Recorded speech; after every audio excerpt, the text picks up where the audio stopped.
Yeah, there we go. Bye-bye for now. There we are, Sean and James Cameron calling in on the Boat Show. You are very welcome to give us a call on 0793 4746790 is my number. There it is. There it is. No, wait, there it is. There it is. Yes, that's the number. What is your favourite television programme? And can you sing the theme tune from your childhood? That's the important thing. That's what we want to know. Julia is talking about brown paper packages tied up with string, which are some of her favourite things. That's all very nice. We have another phone call now. Hang on, I've got to answer this. Let's find out who it is. Hello, caller. Welcome to the show. How are you, Lance? Not bad, my boy. Yes, very well, thank you very much. I was up this morning, I went for a 22.5-mile look. I looked out the window and I could see about 22.5 miles. I thought that's far enough to run. Yes, I could. The hotel bedroom window. Is that what you ring it? Is that your favourite programme from your childhood? Can you sing the theme tune?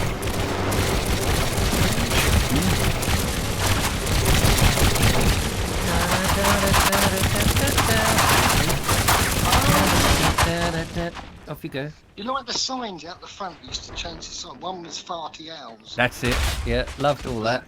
Classic. Richard, I'd like to give a shout out first to Linda Kane. Yes. Because when I phoned last time, she made a comment. Oh, yes.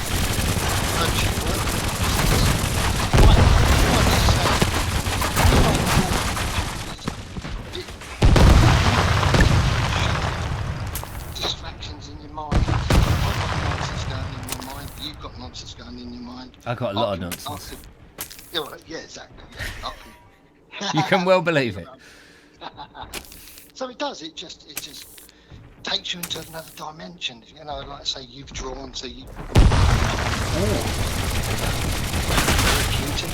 Very, very, and because you're concentrating, and you must be using a part of the mind that you're not used to using, and because of that, you know, everything else is squished away. Yeah, the nonsense part.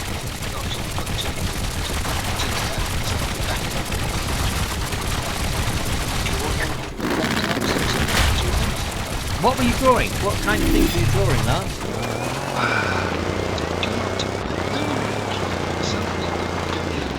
Naked women? What? Oh, houses. Sorry, houses. Yeah, sorry. Yeah, wait.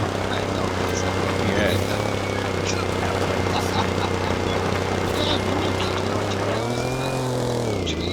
That's true. Yeah. Now, I remember when, and you might find this a bit strange, when I lived in Horsham. You live in Horsham, don't you, around that area? Yeah. When I was a kid, for some reason, I think it was after my parents split up, but my mum took me to see a child psychologist. Not a lot of people know this, and I don't know whether I should say this on air because it probably reflects something weird about this. But she took me to this child psychologist. I didn't know at the time it was a child psychologist. I just went to see this bloke in a suit. And he got me to draw, paint. He got me had some drawing. He got me to paint. And I painted a house. And then he was telling me what he saw in it. And how secure I felt and whether it would. And I didn't really take that blind bit of notice because I just thought, it's my house. And years later I was watching a programme on the television. I noticed some wag out there said, I thought Richard would never tell me. I don't now, but I did used to watch it. I did used to have it. Anyway, I watched this programme and this bloke was doing exactly the same with another little kid. Not that kind of thing. And telling me what he saw in the pictures and how a house meant security and way of the subconscious. The child to communicate what's on their inner mind. They haven't yet got the language to be able to be sophisticated enough to do it. So, talking about you and I was about 9-10. Remember, back in the 70s, 9-10 was the equivalent to what a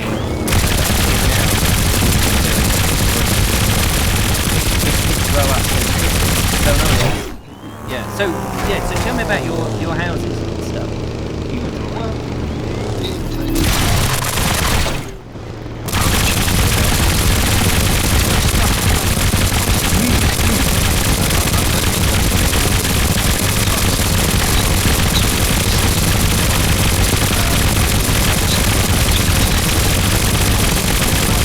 I love looking at it. I just love picking it up 3 times a day and looking at it. It just makes me feel warm and it's comforting. Just the actual flowers.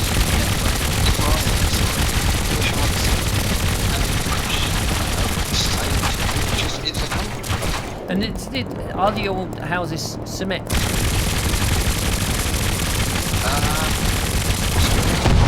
Well, it's a tangle. Let's get the library. The symmetry. In other words, the mirrored, like two windows either, like you were saying, 2 windows. So everything looks like, very sort of Georgian. Georgian houses have that symmetry that they look the same on both sides. There's that Palladian style that the Georgians like very much. Okay. And the purport. Maybe I can email it. Yeah, email it. We'll show it on the show. You might get off it. Oh, I'll get off on it, mate. I tell you what, Richard, Yeah. Yeah. I bumped into a couple of people walkers, and they mentioned what it's like. Because some people, if anyone's listening, might be interested in going on a website. It was called, you might have heard of it yourself, it's called Netherlands International 4-Day Walk. In the Netherlands? Yeah, where apparently about 50,000 people all from all over the place go to somewhere in the Netherlands and they just walk miles. And you can make friends out of it. These 2 people have met friends from wherever, and you stay in contact on the internet. You go on there,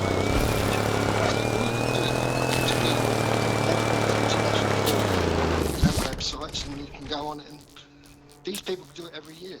Do they? Yeah, it's good. It's quite interesting. But what was funny in the story, this guy sat on the bench with his wife, and he took his hat off, maybe to reach his head, I can't remember. And because you was on I've only just recently discovered you at the time, and because he was bald, because I'm bald as well, because he was bald, I just went out, bald explorer. So to him it might have been a bit disrespectful. It was none of that my side. It's just because I saw you and you go for walks, and I saw it. I was like, bald explorer. And he said, sorry? Yeah, it was a bit. I had to explain who you were at the end of it. Do you know, I had a bloke today. I was filming in Rustington on my way to Littlehampton for a film, and this car came up, slowed down, and the window opened up, and I had just about to start filming a piece, and this bloke yelled out, "Hey, bald explorer!" and then drove off. 2 people. The second one was a woman on a bicycle who I was just walking back, having finished. It was just starting to rain, and she very, she said, "Hello, are you the bald explorer?"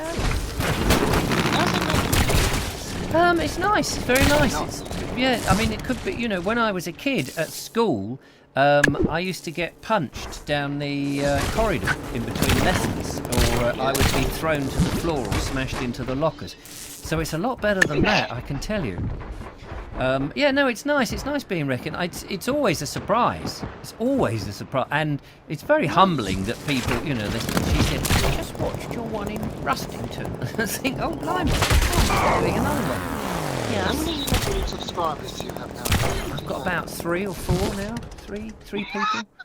I don't know what it is. What is it? 15 and a half, nearly 16,000. Not 15 and a half people. That's what I was thinking, yeah. And a dwarf, yeah. And a dwarf. That's pretty good. Not bad going. Thank you. How long did you start? I've been doing the dailies that I do for 3 years now. No, 3.5 years. That extra 6 months. 3.5 years I've been doing the dailies, but I've been putting videos on YouTube on an ad hoc basis for a long time. But it was only really in the I had about 500 subscribers 3.5 years ago. So it'd taken about 2005 to 15 years? No, less than that. 17 years to get 500. But then I wasn't really doing it properly. And then I decided, right, I'm going to make this work. I'm going to work. And I gave myself a 5-year plan. And I'm 3.5 years, so I've got 18 months to go. And then I can... No, the plan was simply, after 5 years, I will then decide, is it worth doing? Because after 5 years, I'll know whether I've met a critical mass or not, that it's worth carrying on. And I know it is worth carrying on now, after 3.5 years. Who's going to stop me?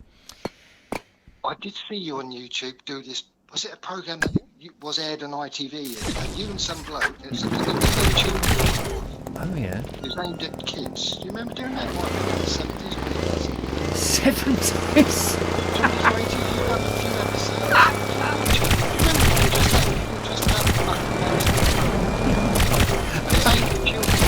Yeah, me mucking about with some bloke on children's TV. That's arrested. You mean snug and cosy? Cozy, you Yes, did that in the 70s and 80s. How old do you think I am? Cheeky bugger coming on here. It was 90. We made the pilot in Littlehampton. Part of the pilot was made in Littlehampton allotments, where Richard Suggett has his allotment. One of our viewers. There's Richard's out there tonight, and. We made it I directed it, came up with the concept, we made this thing, we took it, we edited it, put it together, did the round Granada Television interested in Scottish and Scottish television were interested, and Scottish television offered us the best and shafted us the most. But we had 2 series and we were international famous film stars as far as our mums were concerned. But 2 series? Pardon? 2 series. How many episodes to a series? Well, the first series had 6 episodes because it was a sort of new tester, and the second one had 10. So there were 16 episodes, which I wrote with my bare hands and performed with my fully clothed body. We were spacesuits. We were in spacesuits, effectively, wearing PVC silver spacesuits, big heads and rubber gloves. So what was your Wait a minute, who's interviewing who? Yes, I wanted, that was my aim. Ever since I was a kid, ever since I could write, I wanted to do television. I loved television. I used to watch television almost wall to wall, all the kid stuff, and I was writing kid stuff, and I was trying to make television. I loved it. That's my medium. Who did you look up to? Did you like Laurel and Hardy? Laurel and Hardy, Eric Sykes. Norman with Mr. Grimsdale! Don't you mate! No, what is it? The house is taking all our bottles. All those Tony Hancock, the Carrier, the early Carrier. I really like the latter Carrier, but I like the much more innocent ones.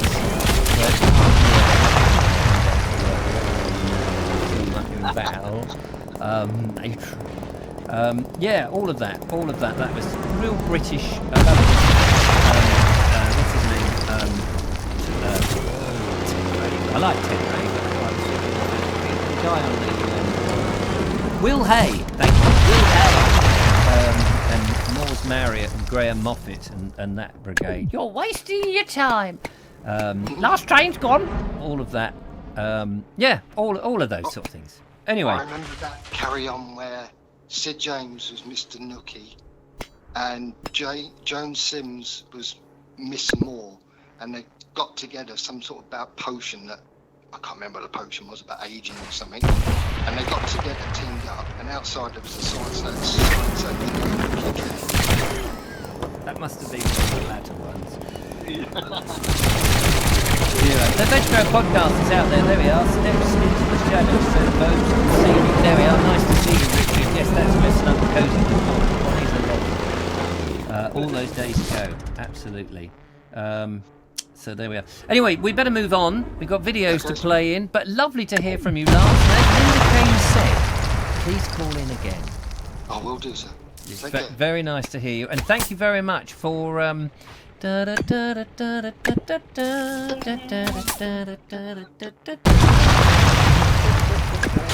Right, that's it. Come on. Goodbye. Goodbye. Thank you very much. Take care. Bye-bye. There we are, that's lovely laugh. All we've got to do is Basil. Full and well, thank you so much. It would have been marvellous. Well, now, whilst we were having a little conversation, and he turned the table, you know how he turned the table on me and did outrageous performance. Don't forget you can give us a call on 07934746790. Tell us what your favourite television programme is from your younger days, informative years. What informed you? What such sort of thing was it? And can you sing the theme tune? Want you to sing the theme tune on tonight's show?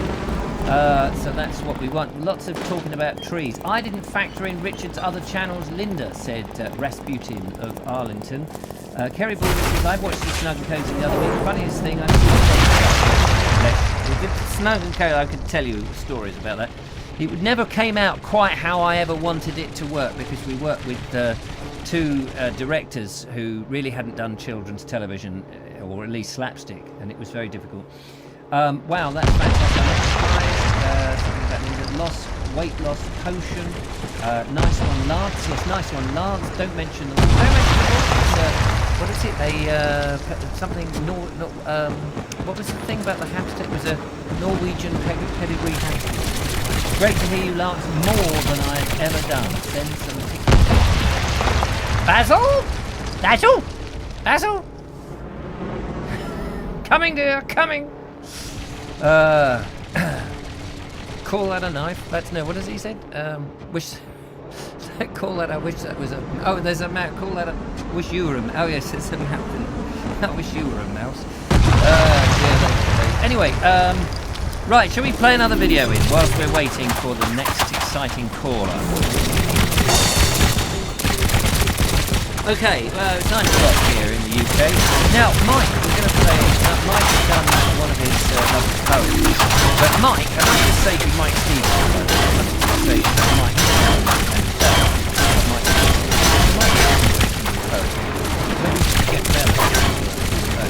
But Mike Stevens, I just make a request from you, a quick request, because I've noticed this on the videos. But it's a technical thing. When you record it, can you turn the volume of your microphone down? Coming out distorted, which mars the pleasure of your recital. So just turn the input down. It goes into the red and gets a bit of a distorted thing. So that's the only thing. So here we go. Let's go over to Mike Stevens, and he's got a recital here of Robert Southey's poems. Back Hello everyone, how are you doing? This is Mike. Robert Southey's 19th century's Cataract of Lador. How does the water come down at Lador? My little boy asked me this once on a time, and moreover he tasked me to tell him in rhyme. And on at the word there first came one daughter, and then came another, to second and third, the request of their brother, and to hear how the water comes down at Lador, with its rush and its roar, as many a time they had seen it before. So I told them in rhyme, pour of rhymes I had stored, and 'twas in my vocation for their recreation, that so I should sing, because I was laureate to them and the king. From its sources which well in the tarn on the fell, from its fountains in the mountains, its rills and its gills, through moss and through brake, it runs and it creeps for a while till it sleeps in its own little nook. And then starting, awakening and starting, goes through the leaves and the waves proceeds, through meadow and glade and sun in the shade, and through the wood shelter among crags in its slurry, helter-skelter, hurry-scurry. Here it comes sparkling, and there it lies darkling, now smoking and frothing its tumult and wrathing, till in this rapid race it reaches the pace of its steep descent. The cataract strong, the plunges along, and striking and raging as if a war raging, its caverns and rocks among rising and leaping, sinking and creeping, swelling and sweeping, showering and springing, flying and flinging, writhing and ringing, eddying and whisking, spouting and frisking, turning and twisting, around and around with endless rebound, smiting and fighting, a sight to delighting, confounding, astounding, dizzying and deafening the air with its sound, collecting, projecting, receding and speeding, and shocking and rocking and darting and parting and threading and spreading and whizzing and hissing, and dripping and skipping and hitting and splitting and shining and twining and rattling and battling and shaking and quaking and pouring and roaring and waving and raving and tossing and crossing and flowing and going and running and stunning and foaming and roaming and dinning and spinning